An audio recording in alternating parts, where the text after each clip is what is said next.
வாழ்க, குருவே துணை, குரு அடி போற்றி. நேயர்கள், ஜோதிட அன்பர்கள் அனைவருக்கும் அன்பான வணக்கங்கள். நான் உங்கள் வாழ்க வளமுடன் ஜோதிடர் ஸ்ரீ குரு சுந்தர வடிவேல். இப்போ பார்த்தீங்கன்னா 2025 செப்டம்பர் மாத பலாபலன்கள் ஒவ்வொரு ராசிக்கும் எப்படி இருக்கும், என்ன செய்யலாம், என்ன செய்யக்கூடாது, என்ன விதமான வழிபாடுகள் உகந்ததாக இருக்கும், நட்சத்திர பலன்கள் எப்படி இருக்குது அப்படிங்கிறதை பற்றி முழுமையாக நம்ம விரிவாக ஒவ்வொரு ராசிக்கும் நம்ம பார்க்க இருக்கிறோம். இந்த செப்டம்பர் மாதத்தோட நிறைய விஷயங்கள் நடக்க இருக்குது. அது என்ன அப்படின்னு பார்த்தீங்கன்னா, 4 கிரகங்களின் பெயர்ச்சி இருக்கக்கூடிய மாதம் அப்படின்னா அந்த செப்டம்பர் மாதம் தான். பார்த்தீங்கன்னா தொடர்ச்சியாக 13ஆம் தேதி செவ்வாய் பகவான் பயிற்சி ஆகிறார், செப்டம்பர் 13. செப்டம்பர் 14 அப்படிங்கிறது சுக்கிரன் பயிற்சி ஆகிறார். அடுத்து செப்டம்பர் 16 புதன் பகவான் பயிற்சி ஆகிறார். அடுத்து செப்டம்பர் 17 சூரியனும் பார்த்தீங்கன்னா அடுத்த ராசிக்கு பயணம் போகிறார். அப்போ இந்த காலகட்டத்தில் பல்வேறு விதமான மாற்றங்கள், கிரகத்தின் மாற்றம் எப்படி நடக்குது அப்படிங்கிறத பொறுத்து ஒவ்வொரு ராசிக்கும் பல்வேறு விதமான மாற்றங்களை, முன்னேற்றங்களையும் எதிர்பார்க்கக்கூடிய மாதமாக இந்த மாதம் அப்படிங்கிறது அமைஞ்சிருக்குது. எந்தெந்த ராசிக்கு எப்படி இருக்குது அப்படிங்கிறத விரிவாக தெளிவாக இப்போ நம்ம பார்க்கலாம். இப்போ உங்கள் ராசிக்கு எப்படி இருக்குது அப்படிங்கிறத பார்ப்போம். கும்பராசி காலபுருஷனின் 11வது ராசியாக இருக்கக்கூடிய கும்பராசி அன்பர்களுக்கு, இந்த கும்பராசியை பொறுத்த வகையில் பார்த்தீங்கன்னா ராசியிலேயே ராகு பகவான் அமர்ந்து இருக்கக்கூடிய அமைப்போடு இருக்குது. ஒரு வருஷத்துக்கு அப்படி தான். அது மட்டும் இல்லாமல் பாருங்கள், கும்பராசி அப்படின்னாலே எந்த இடத்துலையும் மதிப்பு மரியாதை அப்படிங்கிற ஒரு விஷயம் தானாகவே தேடி வரக்கூடிய அமைப்பு அப்படிங்கிறது உண்டு. இருந்தாலும் பொறுப்புகள், நிர்வாகத்திறன் பொறுப்புகளில் ரொம்ப முக்கியத்துவம் வைக்கக்கூடியவர்கள், தான தர்மங்கள் செய்யக்கூடிய அமைப்பு அப்படிங்கிறது உண்டு. ஆமாம், எந்த இடத்துக்கு போனாலும் அதோட உயர் மட்டத்தில் இருக்கணும் அப்படிங்கிற ஆசையும், அந்த இலக்கை நோக்கி போகக்கூடிய ஒரு தன்மையும் இயல்பாகவே மனதில் உண்டு. அதே போல் தன்னோட கீழ்நிலை பணியாளர்களுக்கு தேவையான விஷயங்கள்லாம் செய்யக்கூடிய அமைப்பு அப்படிங்கிறது, நடுநிலையாக நடந்துக்கக்கூடிய ஒரு அமைப்பு அப்படிங்கிறதும் உண்டு. இப்படிப்பட்டவங்களுக்கு இந்த காலகட்டத்தில் எப்படிலாம் இருக்குது அப்படின்னு பார்த்தோம்னா, 7.5 சனி பாதிப்பு ரொம்ப படாத பாடுபட்டாச்சு. கும்பராசி அன்பர்களை பொறுத்த வகையில் ரொம்ப கஷ்டப்பட்டாச்சு. என்ன கஷ்டம் அப்படின்னா, நிறைய பேருக்கு வேலை போயிடுச்சு, தொழில் அமைப்புகளில் லாபம் இல்லை, க்ளோஸ் பண்ணுற மாதிரி ஆயிடுச்சு. அடுத்து வியாபாரத்தில் பயங்கர நஷ்டம் அப்படிங்கிறதெல்லாம் ஏற்பட்டுருச்சு. அதுலேயும் வெளிநாட்டில் வேலை பார்க்கக்கூடிய கும்பராசி அன்பர்களுக்கெல்லாம் வேலையில் ரொம்ப ஸ்ட்ரகிளிங், ரொம்ப ப்ராப்ளம், எக்கச்சக்கமான ப்ராப்ளங்களை சந்திச்சாச்சு. ஃபேக்ட்ரி வச்சுருக்கவங்களுக்கே ரொம்ப சிரமங்களை சந்திச்சாச்சு. தொழிலாளர்களுக்கு கிடைக்கல, தொழிலாளர்கள் இருந்தால் இங்கிட்ட ஒப்பந்தங்கள் நடக்கலை. அப்படின்னா என்னென்னா, தேவையான வேலை அப்படிங்கிறது அவங்களுக்கு பிஸ்னஸ் வரல அப்படிங்கிற மாதிரிலாம் ரொம்ப சிக்கல்கள் நடந்து விட்டது. இன்னும் 7.5 சனி முடியலை, அதனால் கருத்தில் வச்சுக்க வேண்டியது அவசியம். அதே நேரத்தில் 2ஆம் இடத்தில் இருக்கக்கூடிய சனி பகவான் ராசிநாதன். அது மட்டும் இல்லாமல் உங்களுடைய ராசிக்கு பார்த்தீங்க அப்படின்னா எப்படி இருக்குது இந்த காலகட்டத்தில் அப்படின்னு எடுத்துக்கிட்டோம் அப்படின்னா, கும்பராசியை பொறுத்த வகையில் ஒரு பக்கம் ரொம்ப சிரமங்களை சந்தித்தாலும் இன்னொரு பக்கம் குரு பகவான் உங்களுக்கு சாதகமான சூழ்நிலையை ஏற்படுத்துகிறார். எப்படின்னா, என்ன நடந்தாலும் அதில் உள்ள பாதிப்புகள் சார்ந்த விஷயத்தில் ஒரு காம்ப்ரமைஸ் பண்ணிக்கிறது மாதிரி குரு பகவான் பார்த்தீங்கன்னா, குருவோட பார்வை அப்படிங்கிறது உங்களுக்கு அமைஞ்சிருச்சு, ரொம்ப சிறப்பாக அமைஞ்சிருச்சு. இப்போ குரு பார்வை பட்டதுனால பல்வேறு விதமான தோஷங்கள் நீங்கிருச்சு. ஏன்னா சனி பகவானால் ஏற்படக்கூடிய பாதிப்புகளும் குறைஞ்சிருச்சு, மற்ற கிரகங்களால் ஏற்படக்கூடிய சிக்கல்களும் குறைஞ்சிருச்சு. அப்போ இந்த காலகட்டம் அப்படிங்கிறது உங்களுக்கானதாக இருக்குது. அப்போ எடுக்கிற முயற்சிகள் வெற்றி தருமா அப்படின்னா, பல்வேறு விதமான சிந்தனைகள், எதையுமே பிரம்மாண்டமாக யோசிக்கக்கூடிய ஆற்றல் நமக்கு இருக்குது.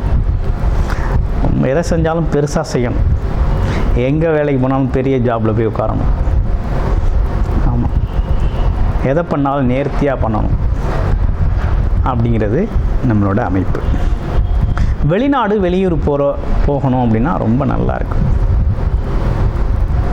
ஐடி செக்டார் துறையில் வேலை பார்க்குறவங்க அல்லது வெளிநாட்டில் வேலை பார்க்கணும் முயற்சி செய்கிறவங்க எல்லாருக்குமே நல்லா இருக்குது. வெளி ஆளுங்களோட தொடர்புகளால் நீங்கள் முன்னேறுவீங்க.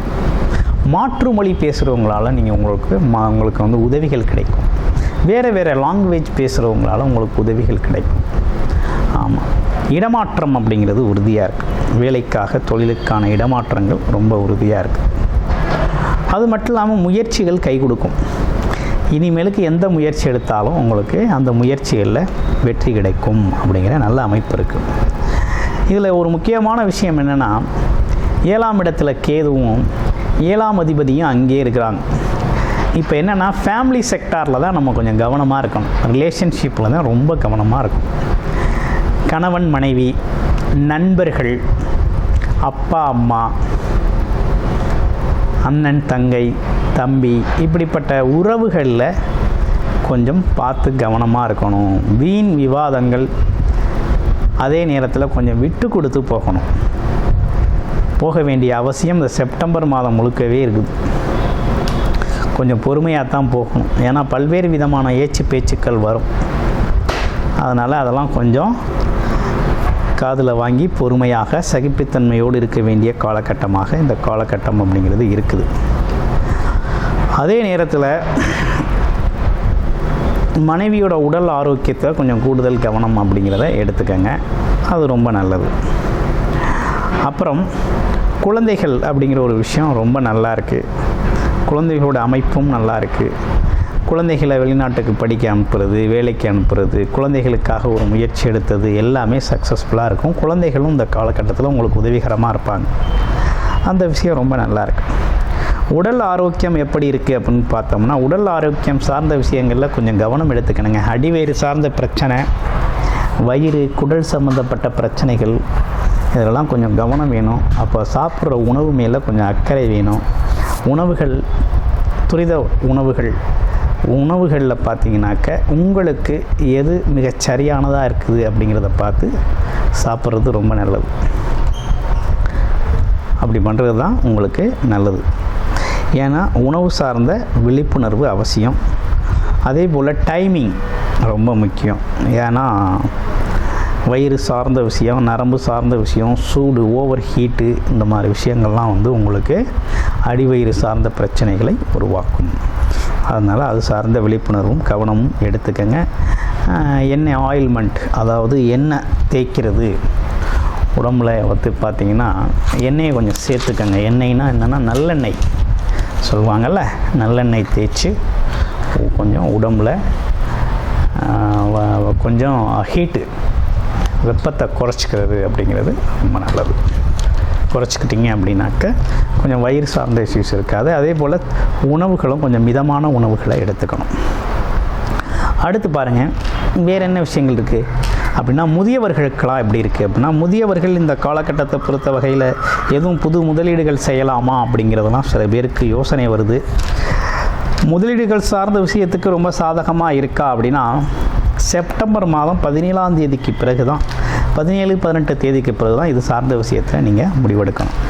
இப்போதைக்கு இது சார்ந்த அமைப்புகள் கொஞ்சம் தள்ளி வச்சுக்கிறது நல்லது. அடுத்து பேசுகிறது கொஞ்சம் பார்த்து பேசுங்க. கும்பராசினியர்கள் கொஞ்சம் பார்த்து பேசணும். ஏன்னா வார்த்தைகள் அப்படிங்கிறது பார்த்திங்கன்னா, என்ன முடியுமோ அதை சொல்லுங்கள், முடியாததை முடியாதுன்னு சொல்லிடுங்க. அதே நேரத்தில் அதை வந்து மிதமாக பேசுகிறது அப்படிங்கிறது ரொம்ப நல்லது. ஏன்னா பிறருக்கு நம்பிக்கை கொடுத்துட்டு சில விஷயத்தை செய்ய முடியாமல் போயிடுச்சு அப்படின்னா அது உங்களை ரொம்ப பாதிக்கும். அதே போல் நீங்கள் செய்ய வேண்டியன்னா தர்ம காரியங்கள், புண்ணிய காரியங்களில் அதிகமாக இந்த காலகட்டத்தில் ஈடுபட்டால் ரொம்ப நல்லது. கோவில் காரியங்கள்லாம் ஈடுபடுங்க. கோவில் சார்ந்த விஷயத்துக்கு உங்களால் முடிஞ்ச நன்கொடைகளை கொடுங்க, ரொம்ப நல்லாயிருக்கும். அடுத்து பாருங்கள், வேறு என்ன அப்படின்னு பார்த்தோம்னா, உங்கள் ராசியில் இருக்கக்கூடிய நட்சத்திரங்களுக்கு என்ன பலன் அப்படின்னு பார்க்க போகிறோம். முதல் நட்சத்திரம் அப்படின்னு எடுத்துக்கிட்டோம் அப்படின்னு கேட்டிங்கன்னா அவிட்ட நட்சத்திரம். அவிட்ட நட்சத்திரத்துக்கு எப்படி இருக்குது அப்படின்னு பார்க்கல, வெளிநாடு வெளியூர் போகிறது, எடுத்த முயற்சிகள் கை கொடுக்கறது, பயணங்களால் வெற்றி பெறுறது, சேல்ஸு மார்க்கெட்டிங் துறைகளில் இருக்கிறவங்களுக்கெல்லாம் நல்ல காலமாக இருக்குது. அடுத்து பாருங்கள், சதய நட்சத்திரம். சதய நட்சத்திரத்துக்கு எப்படி இருக்குது அப்படின்னா, ஆசைகள், கனவுகள் அப்படிங்கிற ஒரு விஷயம், எண்ணிய எண்ணங்கள் ஈடேறக்கூடிய ஒரு அமைப்பு அப்படிங்கிறது உருவாகுது. இருந்தாலும் பார்த்தீங்கன்னாக்க ஒரு நிதானத்தோட பயணம் செய்ய வேண்டிய அவசியம் அப்படிங்கிறது இருக்குது. வெளிநாடு வெளியூர் போகலாம்.